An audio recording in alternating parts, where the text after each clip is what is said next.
we really are right on the edge, I think, of a completely new era, which changes all sorts of things in relation to scale and density and similarity. There's flux. Flux, for me, is kind of the important thing at the moment. There's so much potential change in the future that what are the ground points that you can kind of hold on to? And we have to obviously allow the workplace and, for example, Technion to go on a journey to get from where we are now to what might be the future.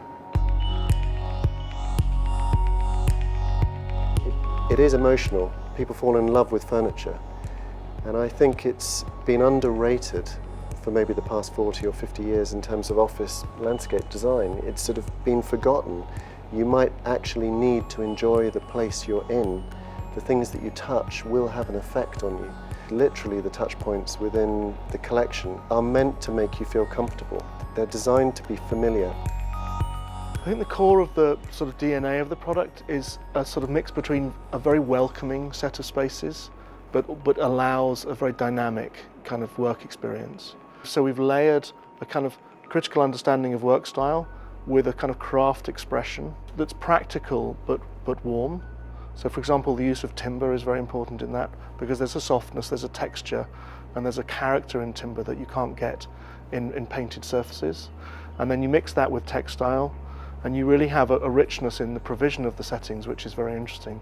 In a way, the humanizing that we've been trying to do with the new products is to create subtle bridging opportunities between the different needs, between the different types of people, allow choices. So you kind of almost intuitively will find yourself drifting from one zone or place to another and interfacing with that, rather than creating very prescriptive boundaries.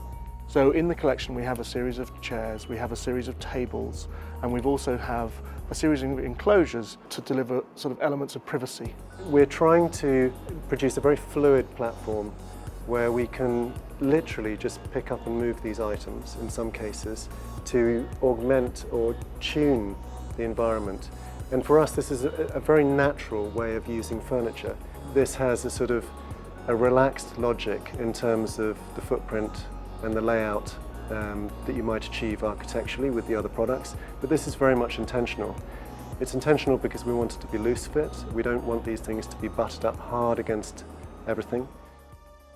When we developed the collection, beyond the kind of core functions of table, chair, privacy, we started to develop a sort of mid-layer of accessories and also work tools that are doing two things.